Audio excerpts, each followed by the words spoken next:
Hey guys, KlaSSiK here, and today I wanted to kick off a new series on my channel uh, that will basically be tutorials for Out of the Park Baseball 23.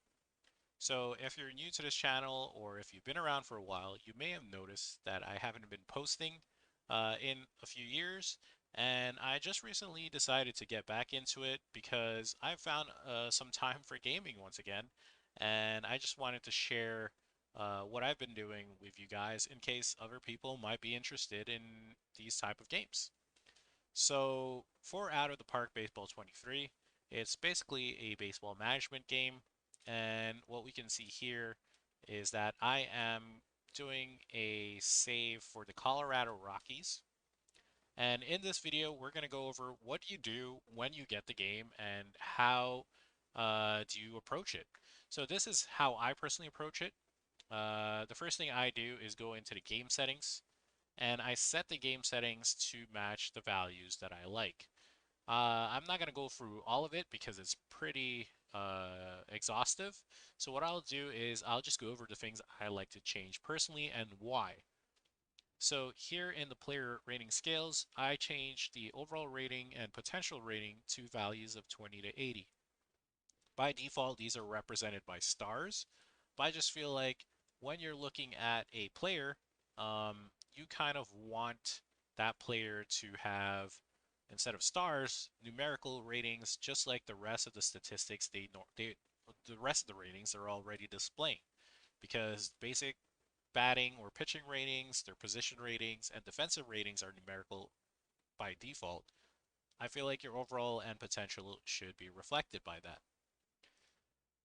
So aside from that, in the game settings, I also like to go in players and face gen and change the show player personality rating and enable it. It's normally disabled, but I enable it because nowadays, if you're going to get a player and add them to your ball club, you're going to know a lot more about them, including the type of person they are, not just the type of player they are. And if that's the type of person you want on your ball, on your in your team, then that's great. If not, you might avoid them. So this is something I like to enable. Next up, you have the player development settings.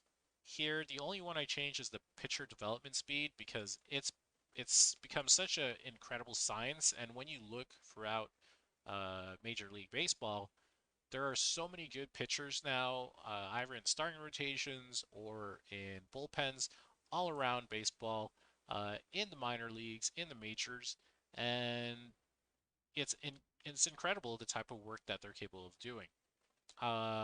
These are very personal settings. So again, that's why I don't really want to get too much into them. But for example, batter aging speed, I know a lot of players like to lower this and make it slower because you have guys like um, Josh Donaldson or Charlie Blackmon who are still able to hit even at their age. And you have pitchers like, let's say,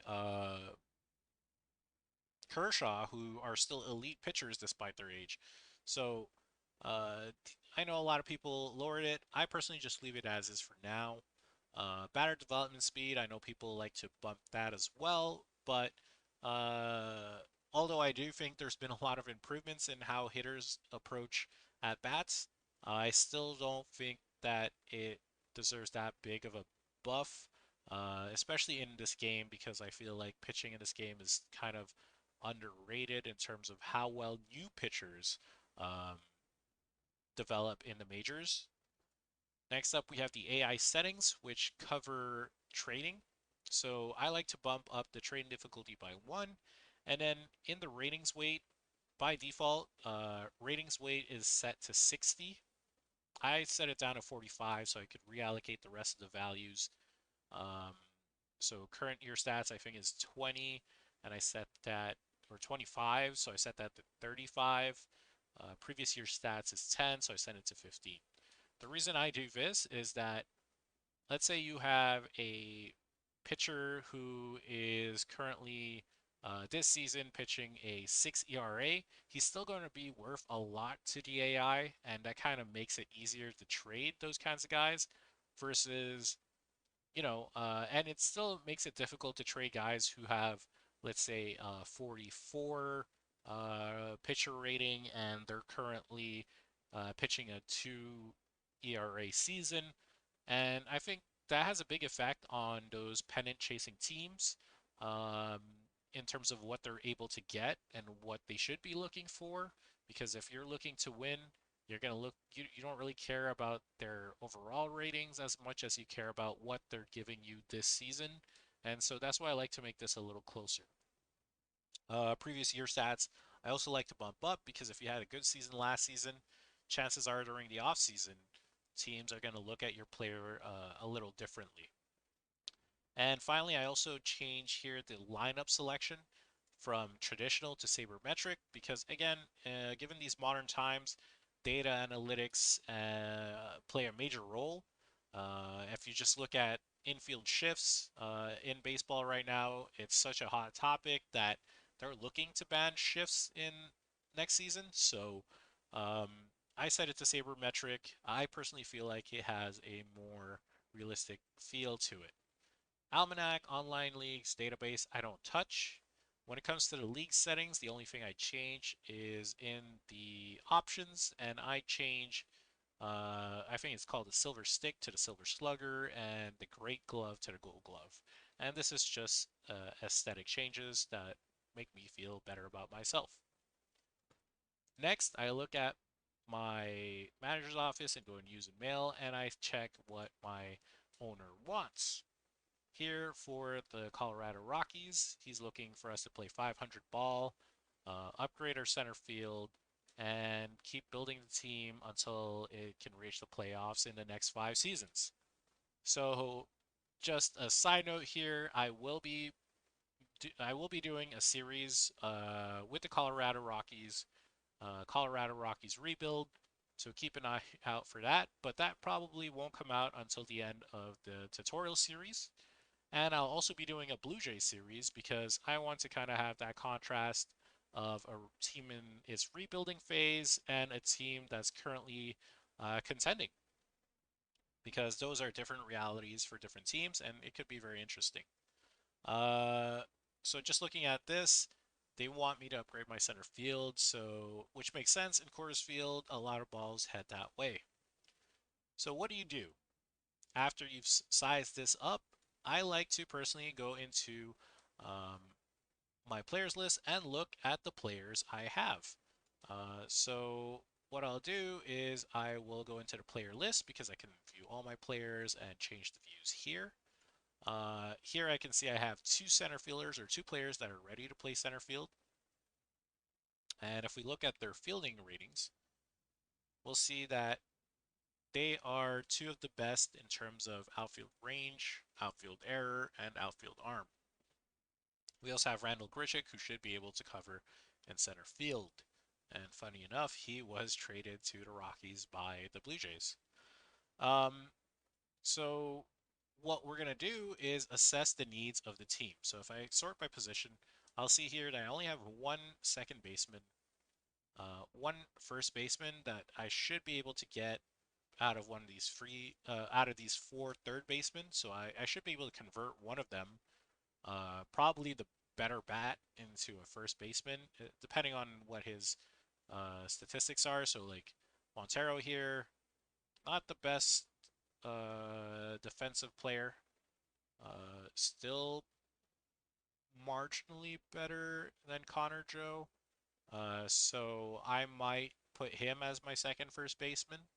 And then for third base, I'll keep Brian McCannon and maybe Colton Walker just for their defense. The bats definitely get to play a part. I'll likely need another shortstop, so maybe I might bring in a player that can cover both the shortstop and second base positions. I have two left fielders here. Chris Bryant is definitely going to be my primary um, left fielder, and Sam Hillard might be a trading piece as well moving forward because he wasn't that great defensively, and he doesn't seem like that he's going to be great as a batter either. And then I don't think we'll be able to move Charlie Blackmon or Randall Grichuk, so those two are definitely sticking around. So what does this mean? And if I go into pitching, I'll also take a look here and see if there's any players. So if I think that I play in Coors Field, I'm not going to want any extreme fly ball or fly ball pitchers. And if we look at Ben Bowden, he is an extreme fly ball pitcher, and last season he had a 6.56 ERA in 35 and 2 innings with a 479 FIP, so he wasn't that much better. It's not really the defense's fault. He was a negative WAR contributor, negative R WAR contributor, so he is not the best player to have around. So I'll likely use him as a trading piece as well. Uh, so what do I do here is that I assess my current roster, both batters and pitchers, and I look to see what are the needs I have and how it aligns with my owner's needs. Next is figuring out how to replace those players or how to find those players. So what I like to do is I like to go into the MLB under transactions, and I like to MLB under prospect pipeline, and in scope filter by Colorado Rockies. What this does is it gives me my best prospects. And if we look at this ETA column, it tells you how close or how close a prospect should be to playing in the majors. So if I look at it right now, I see I have here Ryan Vilade, who apparently is a right fielder. He's 23 and he should be ready for the big leagues now. If I go on Ryan Villade's profile relative to the MLB, he's got very good contact and contact potential. Same thing for his gap power. Home run power is a little below average. He's got an average eye that could improve, and he's already got an above average avoid Ks. He's also got some really good personality stats here with his high leadership, loyalty, and work ethic. Is he capable of being that center fielder I was talking about? Probably not, because center fielders in this game are defense first players, and he's not going to count as an upgrade because his defense isn't as good as the others. He could be a left fielder if I end up trading Sam Hillard, so he could take a spot learning behind Chris Bryant, which is perfectly fine to me, by me, because if we take a look at Chris Bryant, right, we could see that he's already 30, despite having a few years on his contract. He's 30, so it's going to be a perfect chance for him to cover for now and teach the younger generation. However, looking again at this prospect list, I'm not seeing anyone that could take over as center fielder. So what I'll do is go into the off-season center, or preferably the free agency, and sort by center field. So right now I have it set on a fielding ratings for center field so I can find the best fielders because, as I said, defense comes first when it comes to the center field. However, these guys just have no bats. I'm looking for a minimum of 45 contact, and I'm not seeing that. And even if it's 40, I'm going to look for more home run power. At Coors Field specifically, they'll still be able to contribute that way, but I'm still not seeing that. So it's looking more and more like um, free agency is not the way to go, at least for a center fielder. But maybe I'll find someone for my second base or shortstop coverage. Let's see here. They don't really need to be the best in fielding, but if they're going to be cover for my main players, then you're going to want maybe some defensive coverage. And here we have Edwin Garcia, who's pretty good defensively, it seems. He's not the best hitter. If we sort by, or you could be looking for a batter, someone who can hit balls and play DH for you when he's not covering. So if I do that and I look at their overall here, I have Wilfredo Tovar. Okay, Wilfredo Tovar here. He's got a 45 contact. It's not the best. He's decent at bat, but look at this. He's defensive. And again, in this game, a shortstop should be a defense first player, and a second baseman, not so much, at least in this iteration of out of the park baseball. OOTP 23, you can have a more hitting focus second baseman. Here we see he didn't have that good of a year last season in uh, trip in the majors, but he had a decent season in AAA, so he might just need some years. He's only expecting to be a bench player, and if we look here, he's not asking for any demands on his signing. You might be able to sign him as a minor league player or even at minimum at a major league level. So first up, when you're looking for players, you go through your prospect pipeline, see if any one of your prospects which already exist, can fill the gap. Check the free agency. If not, you could go into the waiver wire and see if there's any players here. Right now, there's only one relief pitcher, and he's not that good. And you could also take a look at, under player trade, the trading block, and see if there's any players that match your needs. Right now, we have Andrew Benintendi, but he's got a good bat, but I don't think he's going to be center fielder for us. And if we look at his other ratings, he doesn't have the infield ability to cover the second or shortstop position. Jonathan Scoop, he might be better as coverage. He's got, he's had 2 seasons where he's hit over 270 average, decent bat, average defense. Again, a guy that you just need to cover for you at second or shortstop. He might be that guy. However, he is uh, getting paid quite a bit, and he's expecting to be a starter, so he might not be the best player for you moving forward.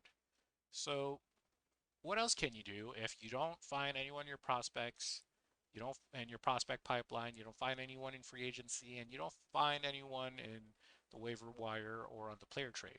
Then again, the waiver wire could be something you look at day after day because you'll have different players there. Well, what you can do is shop a player. So, as mentioned earlier, let's take Ben Bowden. Ben Bowden is a player that is an extreme fly ball pitcher. He had some pretty bad numbers last season.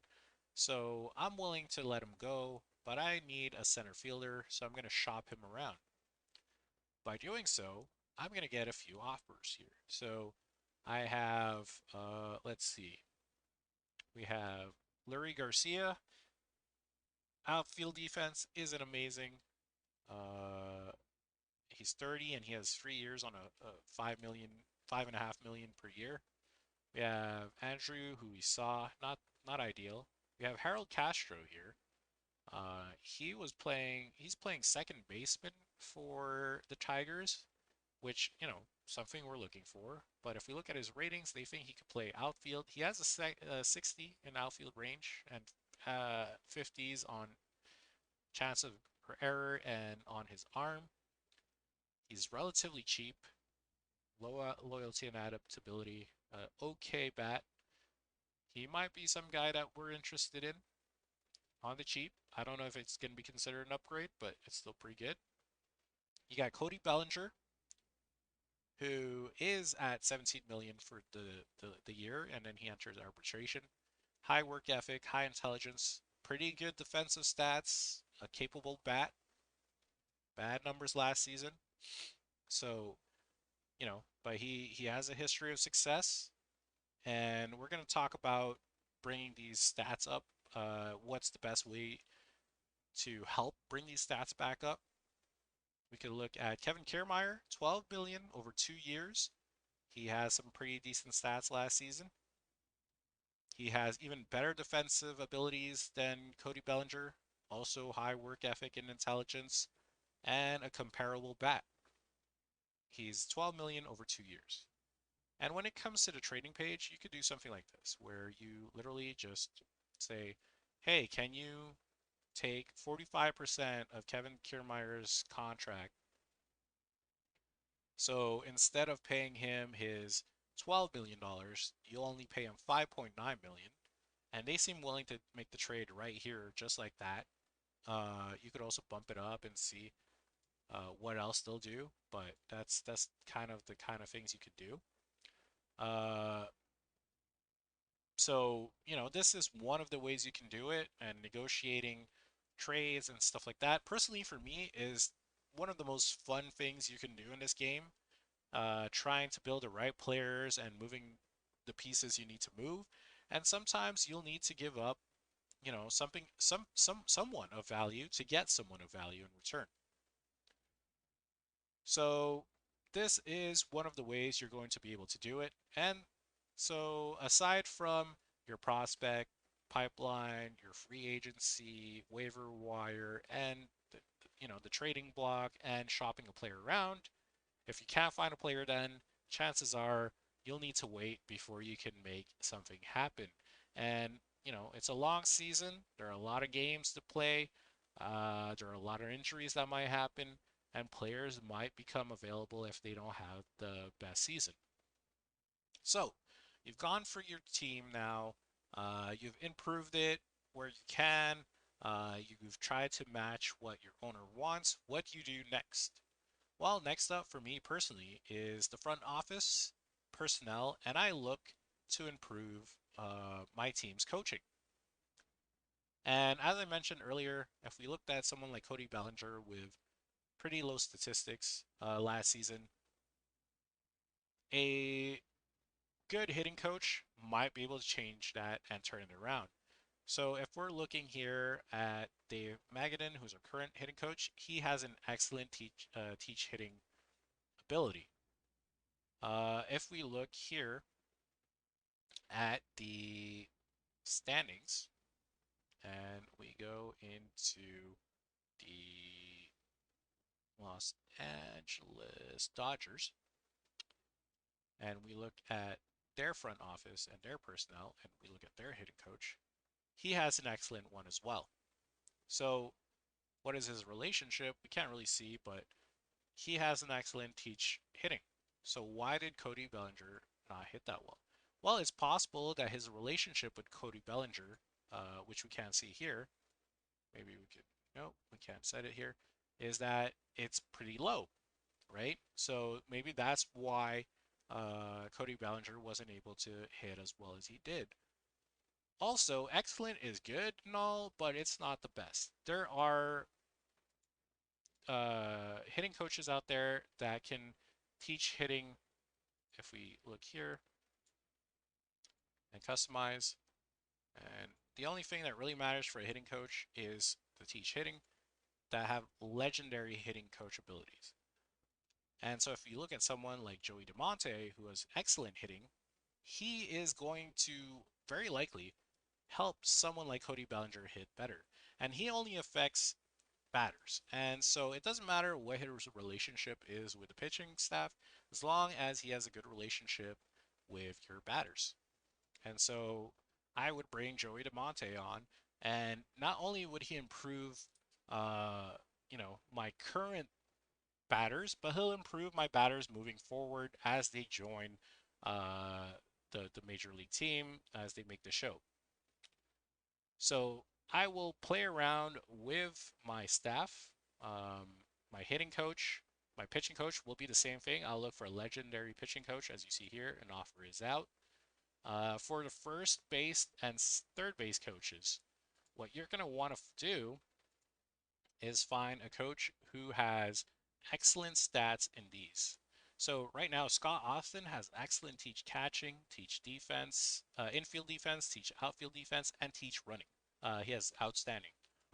And what this does, the same as the teach hitting and teach pitching, is these are modifiers that affect any given player's ability to reach their potential. So how players reach their potential is kind of random and how good they become, their ability. Uh, but you can factor in better coaching, better performances. So if your team's doing well, they're going to do well, right? And by doing that, you make it more and more likely for your players to hit the potential that your scout thinks they should reach. Speaking of scouts, if you go into the scouts, one thing to look for here is what you need. So if you're playing with a team that's rebuilding, you're going to want a scout who has highly favored tools, because tools are what will allow um, high potential players to reach those potentials or be more likely to reach those potentials. You're going to want your scout to also be at least excellent at Scout International and Scout Amateurs, because these are the players that you're going to bring in either through the international draft or more likely through the amateur draft, and you're going to have more accurate and you're going to have more accurate potentials and data on those players in terms of how likely they are to reach those potentials. If you have a team that's, let's say, the Dodgers or the Yankees, and you are looking to just find talent for right now or the near future, then you're going to want a scout that um, highly favors ability and who is excellent, at least excellent at scouting the majors and the minors, so you can have more accurate information on players that are ready to join the show or who are already show ready to help you chase that pennant. And yeah, that's kind of what I do when it comes to this game. The first thing I do is go through the settings, set it up the way I like, look at my team, the roster, the pitching staff, and assess the needs. I take a look at what my owner wants me to do and see how I can approach those needs. And then, depending on that, I'll go through my prospect pipeline to see if I can find anyone within the pipeline to supplement those players or to fill those gaps. I'll go through free agency to find those players if I have to.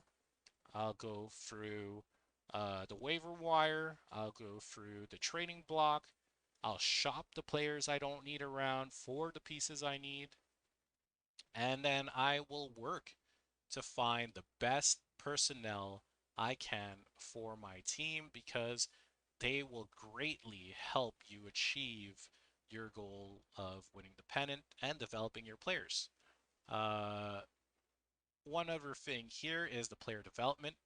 You need to start attributing, once you've done all that, you'll have a better idea of how much money you have left. All right. And depending on how much money you have left, you'll be able to decide how to distribute your funds to your different budgets. Player development budget is a lot more important to me, especially with teams that are in a rebuild phase. So I'll put more money into that. The draft budget can also be important, and so can the international amateur budget. Keep in mind there's a maximum of 5 million that you can spend in the international amateur draft, so 5 million is all you should put at most. The draft budget is at 10 million right now, but most people in terms of signability look for at least um, at most. I think the highest I've seen is 13 million so far this in this iteration of the game. So 10 million is pretty good. It'll cover most players. And to be honest with you, if you don't have enough money in terms of draft budget for the slot amounts, it normally comes out of your budget anyway, so you'll still be able to sign some players. And yeah, that's kind of it in terms of how I approach this game. Something I actually forgot to bring up was you could also check your injured list to find players that might be injured and that you didn't see immediately, who might be ready for the show to replace players. So, as I said, I had two pitchers that I didn't want. I might have two pitchers here in my injured list that can replace them. So that's always a good place to check. And while we are here on the organization page, one of the things I like to do is also go through my different minor league teams. And if you have a situation like this where you have a team with over 50 players, um, that's not good, because that means a lot of these players will not get enough playing time. So what I do is I go by age in the lower leagues, and I see, oh, okay, well, you're a 27-year-old in A with a 20 overall and 20 potential. I'm just gonna go ahead and release you because you're not worth it. And I try to have about, I guess, up to a maximum of 35 players per team. And by having that, I ensure that most players are able to play as well as have cover for injuries. So I try to have maybe two to three per batting position, and maybe six in terms of starting pitchers, with one of them obviously being in a relief pitcher role at the time. Um, so yeah, that's kind of what I like to do. If you found this video interesting and helpful, go ahead and leave a like on the video. If you have any comments you want to leave, any advice or anything you'd like to see, go ahead and leave that comment down below as well. Make sure to click on that bell for notifications for other videos, for the rest of the videos of the series, if that's something you want to do. And that'll be all for now. Take care and peace out.